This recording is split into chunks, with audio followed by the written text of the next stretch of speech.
Hey guys, and welcome back to Graphic Designer Pro.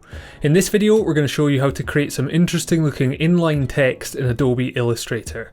Let's head onto the computer now and get started. Okay, so we're here in Illustrator, and as usual guys, before we start we would recommend that you download the free template file from the link in the description. It's exactly the same file that we're working from here, so you can follow along from home and try these techniques out for yourself. So on our left-hand artboard, we have the examples of the kind of effect we're going to be creating. So this is the inline text that we were mentioning. Essentially all we're doing is taking a typeface, outlining it with the aim of creating a line perfectly in the center of each character. And from there we can do various things with it. You may have seen typefaces that have this kind of look from the off, and we would obviously recommend, if you want this kind of look, going for a typeface like that. However, they are quite hard to find and they can often cost quite a lot of money, so this is just a way of doing it in Illustrator with any other typeface. Now there are a few caveats to note with this technique. We would recommend using typefaces with a consistent line weight. So what we mean by that is all of the strokes in each character are as consistent a width as possible. So things like serif fonts, they don't work with this technique at all. We'd also recommend using slightly bolder fonts as well, so you can see all of the examples we have here. They all have a consistent line weight and they're all sans serif fonts, so they work best for this. And over on the right hand artboard we have some simple outlined text here, and that's the other thing to note, is the text has to be outlined for this to work. So do note that we can't apply this to live text. This is purely for outlined text. We're just going to jump straight in and have a look at this text in the top left that says GDP, and the first thing I'm going to do is copy this to the layer below as well. So I'm just going to press Command C, go onto my layer below, and I can go up to Edit and Paste in Place. You can see the shortcut is Shift Command V or Shift Control V on a PC. So I'll do that, and that's now pasted into our layer below. I'm just going to turn this off for now. This is just so we've got our original text there in the same place. And now with our outline text selected on the top layer, I'm just going to flip the fill and stroke, so we have the text with a stroke instead of a fill. And what we want to essentially do here is create two paths, so the outside and inside path of each character. So with this G, what I need to do is grab my direct selection tool, and I'm just going to click and drag over the ends of each character and just delete them. So you can see we're left with an inner path and an outer path. And what we're going to do is use these with the blend tool to create a perfectly centered path in between the two. The D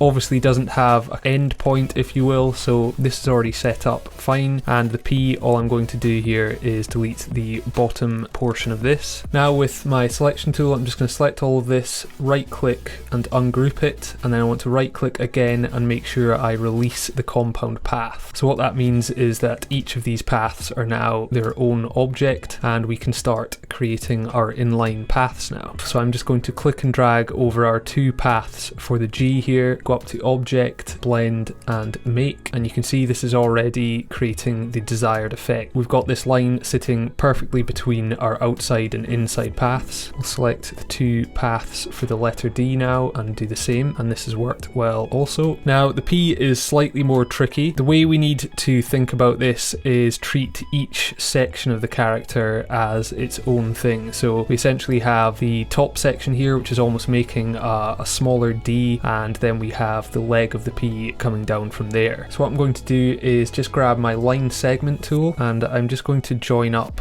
the bottom section here. So from where the anchor point we have here is, I'm just dragging out a perfectly horizontal line until we get our snap to the other line here. And what I can do is just select all of this and grab my shape builder tool and create a new shape out of this top section. Now I'm just going to select this and release the compound path again, because when we created this, it's essentially created a new compound path. I can now select our top two paths and use our blend mode again. I can just do the same with our bottom two paths here, blend, make, and I'll just have to fix that afterwards, but what we can do now is select all of this and go to Object, Expand, click OK, and I'm just going to right click this and ungroup it, and it means now we can delete our inner and outer paths from our characters, so we're just left with our inside path. And all I'm doing here now is extending the bottom section of the letter P to join with the upper section. And now if I go and turn on my layer where we'd copied our original text from, and again convert this to a stroke instead of a fill, you can see we now have our inline stroke running perfectly through the center of our original text. So what I can do from here is grab our original text and bring it back to our top layer, just clicking and dragging the square on the right hand side. I'm also just going to make sure our original text is sent to the back, so Shift, Command or Control and the left bracket. And now if I apply a fill color and take the stroke off this if we want to. Now if I just select our inset lines here, I can change the color of these as well, and we can start to build some quite interesting looking text. Okay, so moving on, this effect can work with lowercase text and more curved text, however it is a bit trickier to do this. So I've just got the word line typed out here and outlined. Again, I'm just going to copy this to our layer below as well, and again I'm just going to hide that layer for now, change this to be strokes, and it's the same principles here. I'm just going to grab my direct selection tool and delete the end lines on each character. Okay, so again, the more simple characters, the ones that are essentially simple shapes, will be easier to do. Again, I need to ungroup this and release the compound path. We'll grab our letter L here, go to blend and make, and these ones will work pretty well. Now I'm just going to move on to the letter I here, grabbing both of these, blend, make, and you can see nothing's happened when I've gone to make this blend here. What we want is the start and end point of each of these paths here to be the same, so the start points both at the top and the end points both on the bottom. So the problem is these are essentially flipped and the blend is trying to rotate between the two. So I just need to select one of them here, go over to my properties and just flip this along the horizontal axis. So just this shortcut button here will do. You won't see any visual difference at the moment, but when I go back to create my blend, this now works. And it'll be the same with these two paths below here. So I'm just going to do that as well. And there we go. Okay, so now we're moving on to another slightly more complex character here, the letter N. We want to treat this in two sections, so we can't create a blend that's going to run perfectly in between the whole of the letter. So what I'm going to do is just grab the path on the left hand side, and holding Option or Alt on a PC, I can click and drag to drag out a copy. I just want to snap this with the inner edge of the letter N here. So I've made a copy, I'm just going to align this to the top.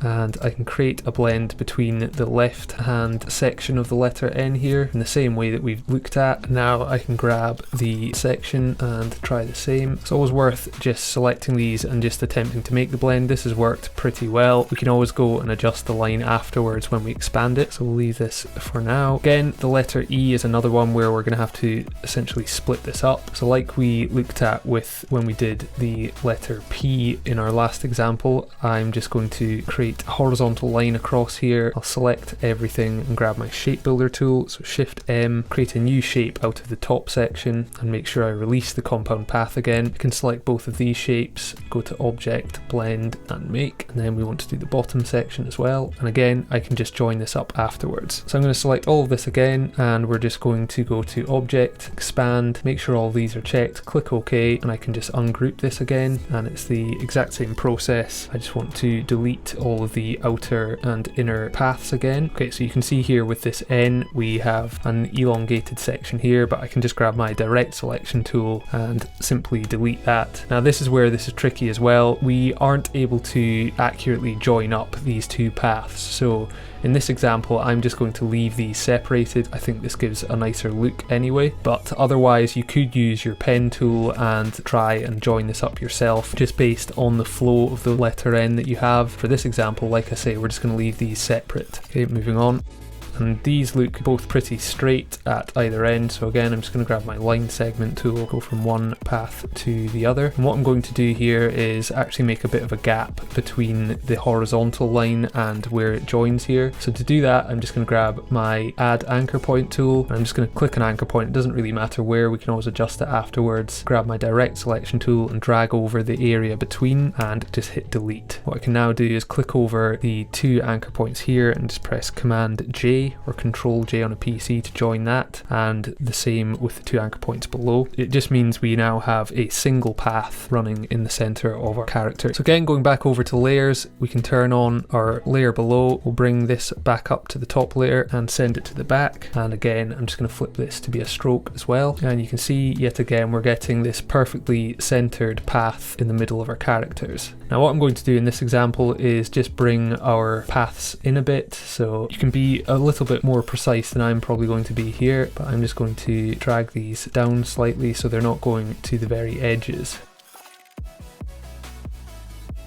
So on the letter E, because this path is curving, it's not a case of just being able to click and drag the anchor points. Again, I'm going to use my Add Anchor Point tool and just click in from the edge of the character. And then with my Direct Selection tool, I can just delete the points after the new anchor point that I've created here. I'm going to grab my original text now, and I'm just going to flip this back to black for the time being. Click and drag over this and deselect our original text. So we've just got our lines here. I'm just going to group this together, just makes it a bit easier for selecting and deselecting. Make sure there's no fill, and I'm just going to give this a stroke color of white now, just to show up against the original text. I'm just finding the curvature of the N here is going a little bit close to the edge of the text, so again I can just make some minor adjustments here, maybe just delete the last point here, and that's looking better to me. Select all of this again, and I'm just going to give this a different width profile, so I want this to taper in at each end. This is obviously just an example. You can adapt this to your liking, but I'm just going to go with something like this. Go to Object, Expand Appearance, and now I'm actually going to apply a new stroke and just give this some rounded caps here and rounded corners, and it just creates quite a nice effect here. Again, I can expand this once more, use my Pathfinder just to merge all of this.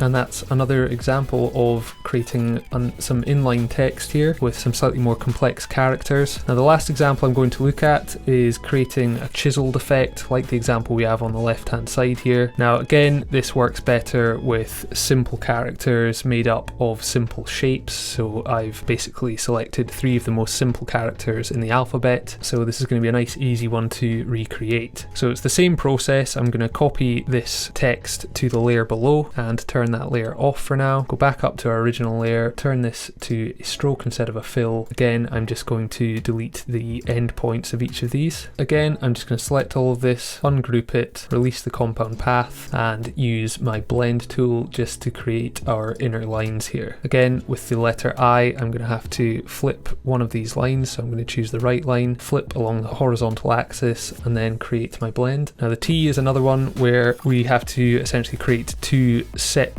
blends here, and for ease I'm actually just going to drag out a rectangle, so we don't have to use the blend tool. I'm just going to drag out 2 rectangles here, just snapping to the anchor points of the character. Like I say, these are nice easy characters to work with, and then just grabbing my line segment tool, I'm just going to go make sure I'm snapping to the center of our rectangle and just dragging up. I'm just going to take this up to the top here. It doesn't really matter, we can use our shape builder to trim this down again across the top here. So I can actually just delete all of these lines apart from the 2 that we've just created now, and I'll just grab my shape builder, so Shift M with these 2 lines selected, and then I'm just going to hold Option or Alt on a PC and click and drag across the top line there, and we now have our inline path for the letter T. We can select our L and I and expand these and then ungroup them, and then it's just a case again of deleting our inner and outer paths. Go back to our layers, turn on our original text here and move this back up to the top layer, send it to the back, change this to stroke, and again we've got our same inline effect that we've been creating. And in this example I'm going to make this look a little bit extruded, so to do that I'm just going to grab my pen tool, and I want to go to the ends of each of these characters, snapping to the anchor points. I'm just going to go from the top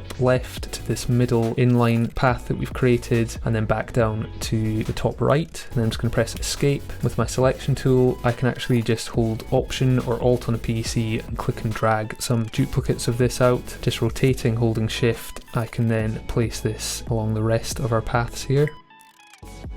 And again, this is where having consistent line weights in your characters is helpful. So this typeface does have very consistent line weights, and it means all of these sections are fitting without too much hassle. You can see if I zoom in on this one, all of the anchor points are snapping perfectly. If you had a font where the line weights are varying more, it's going to be a bit trickier to do this. It's not to say that it's not possible, but it is a much longer job to do. On the paths where we have some corners, I want to grab my pen tool again, and I'm snapping on the anchor points here. It's safe to say this is going to go straight through to the other side here, so I'm just going to click through to the other point, press escape. On the letter T here, again, wherever there's a corner or a join, we're just going to create a line. I'm going to zoom out slightly, and all I need to do now is select all of this and grab my shape builder tool again, and I have some colors set up in here. I'm going to use this vibrant orange, and again, because we're treating this as if it's a 3D extruded object, I want to think about the way the light is hitting this. So if I imagine the light is hitting this from the top left, I want the lighter panels to be on the top and left hand sides. So I'm just going to click and drag to merge our top section. Because I've set this color up in our swatches, I can just click on the areas that I want to apply that color to. So any of the top facing and left facing panels here, again, I'll merge the top two, and then I'm going to go back into my swatches and pick a darker shade here, and still with my shape builder tool selected, I can then just add the colors to the rest of the panels, so the bottom and right facing panels, like so. And you can see we get this quite interesting beveled look here, and it's fairly easy to create this. Now I am getting a few issues with the strokes just because we've created shapes from each panel, so I'm just going to go up to my stroke options and change this to a rounded cap and rounded corner, give this a little bit more stroke weight, and I might even change the stroke color to something a bit lighter here, and there we have it. So this is definitely the easiest and most precise way of recreating this inline text look in Adobe Illustrator that we've found. If you have any questions at all, do let us know in the comments down below. If you enjoyed the video, hit the like button and subscribe for more weekly content. If you'd like to know more about our full graphic design course, visit graphicdesignerpro.com. See you next time.